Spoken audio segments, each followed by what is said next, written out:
His lips were still warm against my neck when my phone began to vibrate on the nightstand. I froze. My heart raced. Cole's breath was heavy beside me, his body pressed against mine beneath the dim motel light. I turned the screen and saw Ethan's name, my husband, glowing softly in the dark. He was calling to say goodnight, probably from our bedroom, the same one we had shared for 6 years. I could almost picture him, lying on our white sheets, smiling softly, whispering, "I love you, baby." And there I was, tangled in another man's arms, whispering lies through my teeth.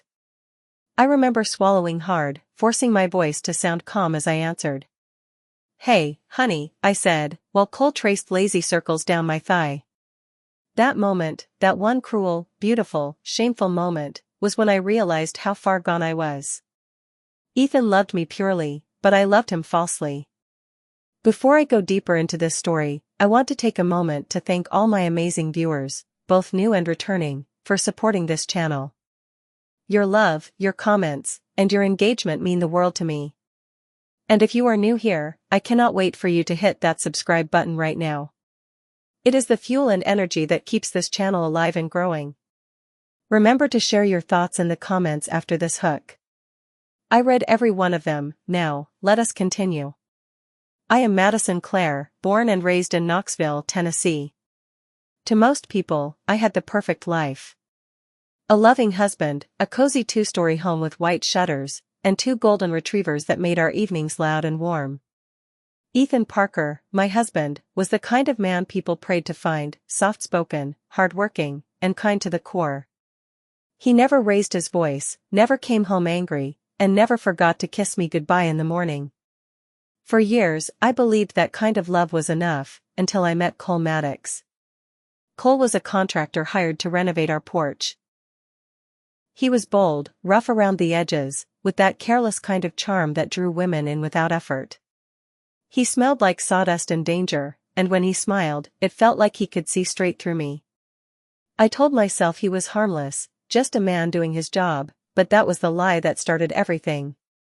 One afternoon, Ethan had gone to work, and Cole was sanding the railings outside. I brought him lemonade, and we started talking. It began with harmless laughter, then small compliments. He noticed things Ethan never did, my perfume, my dress, even the way my hair caught the sun. It should have ended there.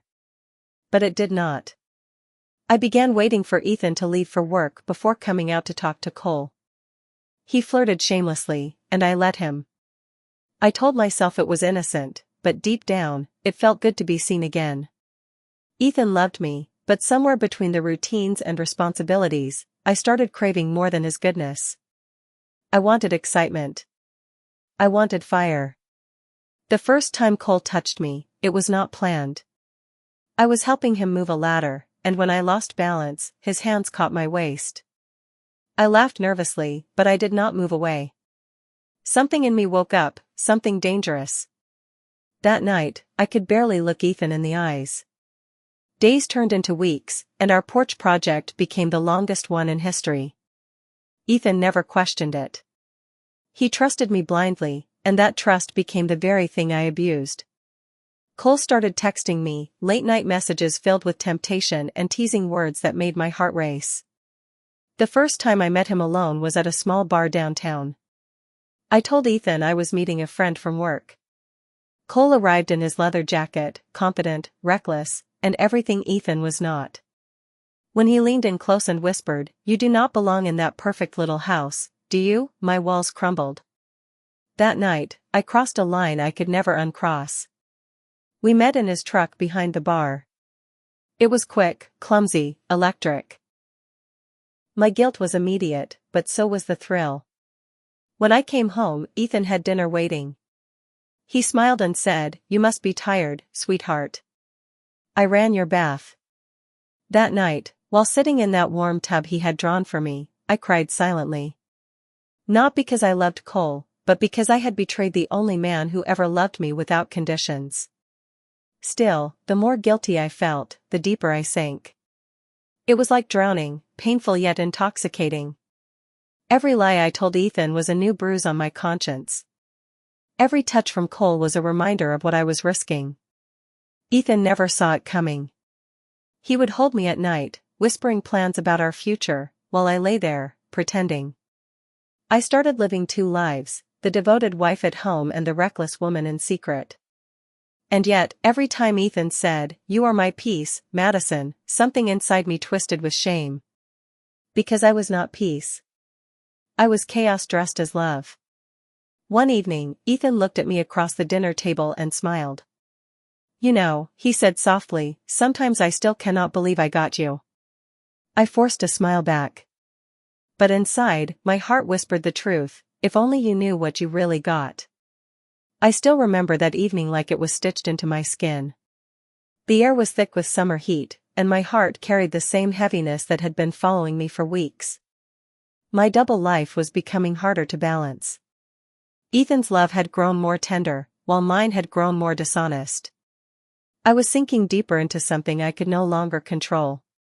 Ethan had begun noticing my distractions. He asked if I was feeling unwell. I told him I was just tired from work. He believed me, of course, because Ethan always believed me. That was his biggest flaw. His love was blind, trusting, pure. He never imagined that his wife could be capable of betrayal. Cole, on the other hand, was becoming bolder. He texted me at all hours, teasing me, reminding me of what we had done. His messages made my pulse quicken and my stomach twist with guilt. I kept telling myself I would end it, that I would block his number and return to the woman Ethan thought he married. But every time Cole reached out, I gave in. One Friday, Ethan planned something special. He told me not to cook dinner because he had a surprise. He came home early with flowers, lilies, my favorite, and said he wanted to take me out for a late dinner downtown. I smiled, pretending to be thrilled, but my heart sank when I remembered that Cole had already asked me to meet him that same night. I lied again. I told Ethan that my friend Marissa from the office was going through a breakup and needed company. He kissed my forehead, told me to go, and said, "You are such a good friend, Maddie." Those words broke me in ways I cannot explain. I met Cole at a small cabin just outside the city, a place he said was our secret. The moment I walked through the door, all reason dissolved. The lights were dim, the air heavy, and Cole was already there waiting for me. He pulled me close, and every ounce of guilt I had turned into hunger, confusion, and fire. I kept thinking of Ethan, how he was probably sitting at home, eating alone, trusting that I was helping a friend. I should have stopped. I should have walked out. But the truth is, part of me wanted to disappear inside the danger Cole represented. He made me feel alive, reckless, wanted, all the things routine had quietly stolen from my marriage. But after every encounter came the silence. The unbearable quiet of guilt. I would lie next to Ethan at night, pretending to be tired, while his arm rested gently over me. That kind of kindness was cruel, because it reminded me how much I did not deserve him. Cole began demanding more of me. He wanted to see me more often, wanted me to lie deeper, to take bigger risks. "You belong with me," he would say. But I knew better. I did not belong anywhere anymore. Not with him. Not with Ethan. I had turned into someone who lived between two lies. One afternoon, I came home early and found Ethan in the kitchen, writing something in his notebook. He looked up and smiled. "I am planning something for us," he said. "You will see soon." He kissed my hand and told me how much he loved me. Later that night, while Ethan slept, I checked my phone. Cole had sent a message that made my chest tighten. It read, "I do not want to share you anymore." I stared at the screen for a long time. For the first time, fear settled in. This was no longer just an affair. It was a trap, one I had built with my own hands. Days later, I learned what Ethan had been planning. He had booked a weekend getaway to the Smoky Mountains for our anniversary. He wanted to renew our vows, to remind me of our beginning. My throat tightened as he spoke about it, his eyes glowing with sincerity. That same evening, Cole called. He said he wanted to see me before the weekend. Against every bit of reason, I agreed. It was raining when I drove to meet him. My hands trembled on the steering wheel. My heart raced with guilt, fear, and a strange longing I could not explain. When I arrived, Cole was standing outside his truck, rain dripping from his hair. He looked angry. Possessive. "You are choosing him over me," he said. His voice was low, dangerous. I tried to calm him, to explain that I needed space. But Cole grabbed my hand, pulled me close, and whispered, "You do not love him. You just owe him." That sentence cut me open. I did not answer. I simply stood there, drenched and speechless, realizing how deep my lie had grown. He kissed me fiercely, and for a brief, burning second, I forgot the world. But the truth lingered, whispering behind my guilt, "He loves you purely, you love him falsely." When I returned home that night, Ethan was waiting on the couch. He smiled when he saw me, relieved I was safe from the storm. "You look soaked," he said. "Let me get you a towel." I froze at the doorway, my heart pounding. His kindness was suffocating. As he walked away to fetch the towel, I whispered under my breath, "I do not deserve you." He turned around and asked softly, "Did you say something?" I shook my head. "No. Nothing." That night, while he held me in bed, I could not sleep. Every breath he took beside me felt like forgiveness I had not earned. I knew something inside me was breaking, that the web of deceit I had spun was closing in. The next morning, I woke up to sunlight pouring through the curtains. Ethan had already left for work. On the kitchen counter, there was a note. "Good morning, my love. I packed your favorite breakfast in the fridge. Do not forget we are leaving for our anniversary trip this weekend. I love you endlessly, Ethan." I sank to the floor and cried. Not soft tears, but the kind that shake your entire body. Because for the first time I saw the full weight of what I had done. That weekend was supposed to be about love, renewal, and healing. But deep down, I knew it would become the moment everything collapsed. I could feel it. The walls were closing in. The lies were running out. And the truth, no matter how much I tried to bury it, was coming for me. The morning of our anniversary getaway began with sunlight, birdsong, and a guilt that sat heavy in my chest like a stone. Ethan was in high spirits. He hummed softly while packing the car, smiling like a man who had everything he ever wanted. I stood at the doorway, watching him load our bags, feeling like an imposter in my own marriage. He looked so peaceful. His eyes had that softness I used to love, the same eyes that never once doubted me. "You ready, sweetheart?" he asked, handing me my travel mug. His voice was light, full of warmth. I nodded and forced a smile. The drive to the mountains was quiet but comforting. The trees rolled by in green waves, and Ethan's hand rested on my thigh most of the way. He talked about our first trip together. How nervous he was when he proposed, how beautiful I had looked in that red dress I wore that night. I wanted to cry, but I kept pretending. Pretending was what I had become good at. When we arrived at the cabin, it was breathtaking. A small wooden retreat tucked between the tall pines, with a view that stretched over the valley. Ethan looked at me and said, "I wanted to bring you back to where we fell in love." He kissed my forehead gently. "This place feels like us." But it did not feel like us anymore. It felt like a lie wrapped in kindness. We spent the day hiking, laughing, taking pictures, moments that felt borrowed from a past life. That evening, Ethan lit candles on the deck and played our song on his phone. The sun was setting behind the trees, painting the sky in gold and pink. It was perfect. Painfully perfect. As we sat together, he reached into his jacket pocket and pulled out a small box. My stomach twisted.